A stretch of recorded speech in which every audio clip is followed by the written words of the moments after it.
L'invité de Bonjour Marseille, Franck Alizio, bonjour. Bonjour. Merci d'être avec nous. Vous êtes député Rassemblement National des Bouches-du-Rhône, président de groupe au Conseil régional pour le Rassemblement National, évidemment. Et vous êtes aussi président du RPR, dont on avait déjà parlé localement et qui a été lancé nationalement il y a quelques jours. Vous venez nous parler de cette proposition de loi que vous venez de déposer à l'Assemblée nationale par rapport à la loi SRU qui vise à imposer un quota de logements sociaux aux collectivités. Vous, cette loi en l'état, elle vous insupporte? Vous voulez la changer? L'idée est simple, cette loi elle a 20 ans.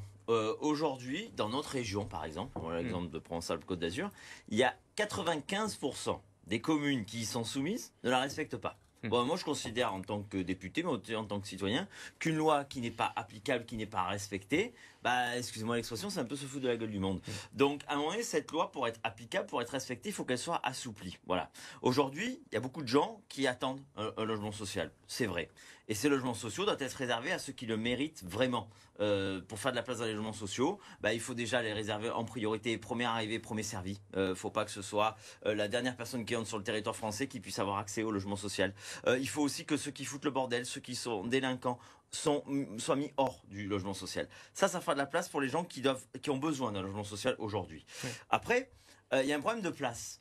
Si 95% des communes ne respectent pas cette loi, c'est qu'elles ne peuvent pas la respecter. Voilà. Les maires ne peuvent pas la respecter parce que vous avez la plupart des communes qui sont coincées entre le littoral, la mer et la Pinède, par exemple, chez nous.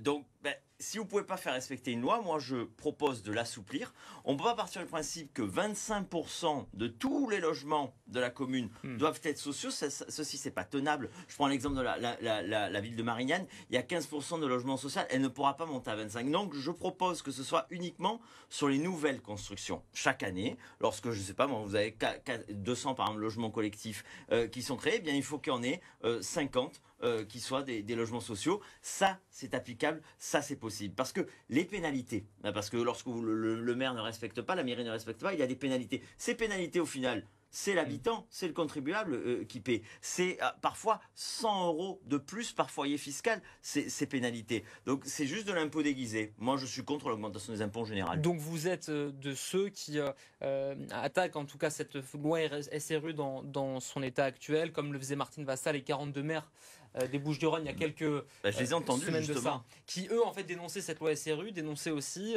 justement le fait que tous les maires ne peuvent pas appliquer cette jauge-là, 20-25% de logements sociaux. Donc vous voulez différencier et faire un petit peu, pas du cas par cas, mais distinguer les grosses communes de plus de 75 000 habitants, c'est ça? Oui, exactement. Des petites communes. Oui, parce que les grandes communes auront toujours des possibilités de foncier. Puis certains, comme Marseille, sont carrément exemptés de ce quota.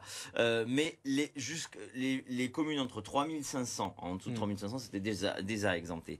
Entre 3500 et 75 000 habitants, elles n'ont pas de foncier disponible. Donc voilà, moi j'ai entendu les maires de ma circonscription, les maires du département, j'ai entendu l'appel de Martine Vassal. À un moment donné, faire des appels, critiquer une loi, c'est bien. Agir, faire des propositions, c'est mieux. En tant que député, je fais une proposition qui, manifestement, règle le problème de tous les maires. Voilà. Ça ne supprime pas cette loi qui est nécessaire, ça l'assouplit et ça la rend applicable. Donc, parmi les communes qu'on peut citer, on a Mimé, notamment Allo aussi, qui souvent sont sanctionnés via des amendes. On a les maires qui n'appliquent pas cette loi sont sanctionnés Saint-Mitre les Remparts, Saucé, voilà. Marignane, Carry, Château-Renard, voilà. Loi donc déposée, elle sera examinée quand, vous le savez? Non, parce que pour le coup, comme on est dans l'opposition, ça prend plus de temps. Enfin, le calendrier est long, donc on va dire d'ici quelques mois. D'ici quelques mois. Un sujet en tout cas qui concerne tout le département, comme ces opérations Place Nette dont on parle à présent, lancées notamment par Emmanuel Macron la semaine dernière lors de sa visite à la Castellane à Marseille. Aujourd'hui, le bilan, c'est près de 70 déferments devant un magistrat pour plus de 200 personnes interpellées à l'échelle du département. Il y a déjà un gap entre le nombre de personnes interpellées et déférées. Est-ce que ça vous pose, est-ce que ça montre la difficulté de la suite judiciaire apportée à ces interpellations? Évidemment. C'est la raison pour laquelle mardi dernier, aux questions du gouvernement à l'Assemblée nationale, j'ai posé la question au garde des Sceaux et M. Éric Dupond-Moretti en disant ce qui est important dans cette affaire, c'est qui se retrouve derrière les barreaux. en détention provisoire, peu importe, mais par définition, ces enquêtes avaient déjà été menées puisque cette opération avait été préparée. Donc ce qui importe, sinon on se retrouve, sinon c'est un coup de com'. Ce qui importe, c'est pas les interpellations, les gardes à vue. Ce qui importe, c'est qui se retrouve derrière les barreaux. Voilà, c'est ce qu'on appelle les mandats de dépôt. J'ai posé la question au ministre. Évidemment, le ministre n'était pas là. Il a fait répondre Madame Agresti-Roubache. Et évidemment, je n'ai pas eu la réponse. Et j'ai posé cette question parce que je sais très bien que le nombre de mandats de dépôt, le nombre de gens derrière des barreaux est ridicule. 4000 hommes et femmes qui ont été mis sur le terrain pour cette opération. Et il doit y avoir moins d'une dizaine de mandats de dépôt. Pour l'instant, le bilan est dérisoire. Évidemment que c'est dérisoire. Et quelque part, c'est la responsabilité de ceux qui représentent le gouvernement sur notre territoire aujourd'hui. Je veux dire, on ne peut pas balader les Marseillais comme ça. Si c'est une opération de com', alors c'est scandaleux. Marseille et les Marseillais ont besoin de mesures d'exception pour faire avancer la police et la justice plus vite. Rapidement, Franck Aligier, en parlant de justice, est-ce que vous êtes d'accord avec notamment le garde des Sceaux, notamment aussi le procureur de la République de Marseille, qui envisage, en tout cas qui soumet l'idée d'un tribunal dédié aux narcotrafiquants, qui plus est lorsqu'il y a derrière des morts dans ces narcotrafics? Est-ce qu'il faut les juger à part, dans une enceinte spécialisée, à part, isolée? Oui. Oui, clairement. Je considère que les solutions qui ont été avancées par les magistrats, qui se sont fait d'ailleurs taper sur les doigts par le garde des Sceaux, ce qui est du jamais vu, les magistrats ont avancé le bon constat qui était alarmant. Ils ont expliqué qu'ils étaient en train de perdre la guerre contre les trafiquants.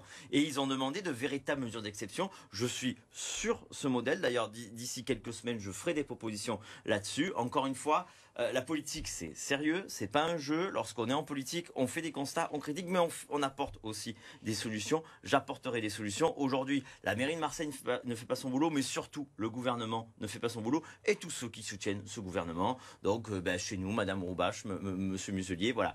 Il faut à un moment donné agir avec de véritables mesures, encore une fois, d'exception face à une situation d'exception. Merci.